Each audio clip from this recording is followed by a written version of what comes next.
साल था 2025, 22 अप्रैल की सुबह। जम्मू कश्मीर के पहलगाम में एक खूबसूरत वादी थी, पर्यटकों से भरी हुई। अचानक गोलियों की आवाज ने वहां के खामोश पहाड़ों को चीर दिया। पाकिस्तान समर्थित आतंकी संगठन द रेजिस्टेंस फ्रंट ने बेरहमी से 26 निर्दोष लोगों की हत्या कर दी। लोगों को धर्म के आधार पर अलग अलग किया गया और फिर गोलियों से भून दिया गया। इस हमले के बाद पूरे देश में शोक की लहर थी, लेकिन इस बार कुछ अलग था। इस बार सरकार चुप नहीं बैठने वाली थी। प्रधानमंत्री ने साफ कह दिया था, आतंकी हमला युद्ध का कृत्य है। अब कोई न्यूक्लियर ब्लैकमेल काम नहीं करेगा और अब न तो आतंकियों और न ही उन्हें स्पॉन्सर करने वालों में कोई फर्क होगा। भारत ने पाकिस्तान को एक आखिरी मौका दिया। पहलगाम हमले के सबूत रख दिए, लेकिन पाकिस्तान ने हमेशा की तरह सब कुछ नकार दिया। तब भारत ने एक ऐसा फैसला लिया जिसने दुनिया की नींद उड़ा दी। तैयारी शुरू हुई ऑपरेशन सिंदूर की। भारतीय सेना ने कई महीनों तक प्लानिंग की। हर मूवमेंट पर नजर रखी गई, हर टारगेट को क्रॉस चेक किया गया। 7 मई 2025 की रात को ऑपरेशन सिंदूर लॉन्च हो गया। भारतीय वायुसेना के लड़ाकू विमानों ने पाकिस्तान और पाकिस्तान अधिकृत कश्मीर में 9 अलग अलग जगहों पर सटीक हमले किए। ये हमले सिर्फ आतंकी ट्रेनिंग कैंपों पर किए गए।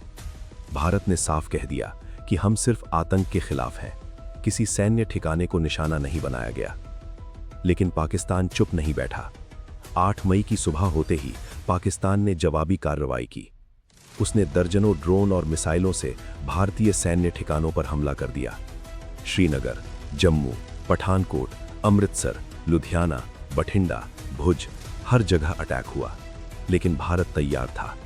हमारी एंटी ड्रोन ग्रिड और लेयर्ड एयर डिफेंस सिस्टम ने सारे हमले नाकाम कर दिए।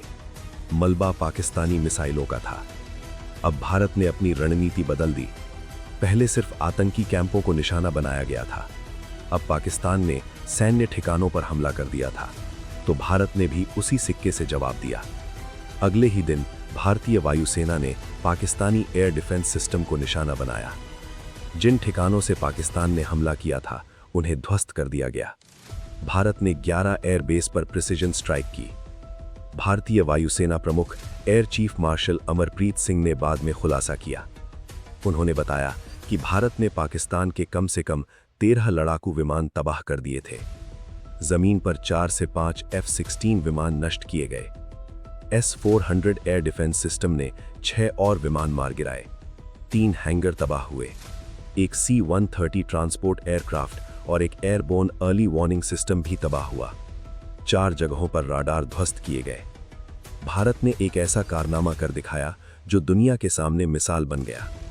S-400 सिस्टम से 300 किलोमीटर से ज्यादा दूर से एक दुश्मन का एयरक्राफ्ट मार गिराया गया। यह दुनिया का सबसे लंबा ग्राउंड टू एयर किल था। जवाबी कार्रवाई में पाकिस्तान को भारी नुकसान उठाना पड़ा। बॉर्डर पर भी जमकर मोर्चाबंदी हुई। पाकिस्तानी सेना के 100 से ज्यादा जवान मारे गए। भारत को कोई जवानी नहीं गंवानी पड़ी। पाकिस्तान के अंदर हड़कंप मच गया। भारतीय सेना इतनी तेजी से आगे बढ़ रही थी कि पाकिस्तान के होश उड़ गए। 10 मई 2025 को सिर्फ 88 घंटे में पाकिस्तान ने हार मान ली। उसके डीजीएमओ ने भारतीय डीजीएमओ को फोन किया और युद्ध विराम की गुहार लगाई। लेकिन कहानी यहीं खत्म नहीं होती। ऑपरेशन सिंदूर के बाद पाकिस्तान ने कुछ और ही किया। उसने अपने 70 से ज्यादा आतंकी लॉन्च पैड को लाइन ऑफ कंट्रोल से दूर अंदर की तरफ शिफ्ट कर दिया। वो जानता था कि अब भारत की नजरों से बचना मुश्किल है। और फिर शुरू हुआ असली ड्रामा। पाकिस्तानी मीडिया ने झूठ का ऐसा ताना बुना कि दुनिया हैरान रह गई। जियो टीवी ने दावा किया कि पाकिस्तान ने भारत के 3 राफेल विमान मार गिराए। उन्होंने फ्रांसीसी नौसेना के एक कमांडर का नाम और बयान भी गढ़ लिया। फ्रांस ने इस झूठ को मुंहतोड़ जवाब दिया। फ्रांसीसी नौसेना ने साफ कहा, यह पूरी तरह से गलत सूचना और प्रोपेगेंडा है। भारतीय वायुसेना प्रमुख ने इन सब दावों को सिर्फ एक शब्द में खारिज कर दिया।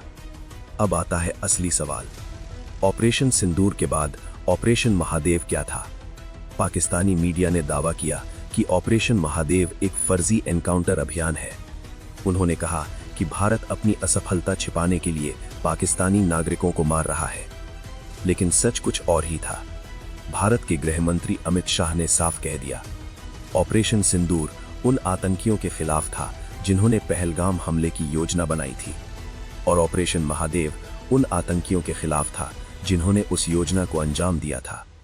पहलगाम हमले के तीनों आतंकियों को ऑपरेशन महादेव के तहत मार गिराया गया।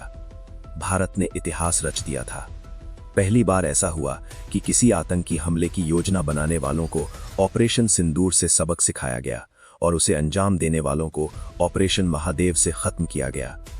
ये कहानी सिर्फ एक सैन्य ऑपरेशन की नहीं थी, ये कहानी थी बदलते भारत की, एक ऐसे भारत की जो अब आतंकी हमलों को चुपचाप सहन नहीं करता, एक ऐसे भारत की जो अब दुश्मन के घुसने का इंतजार नहीं करता बल्कि दुश्मन के घर में घुसकर वार करता है।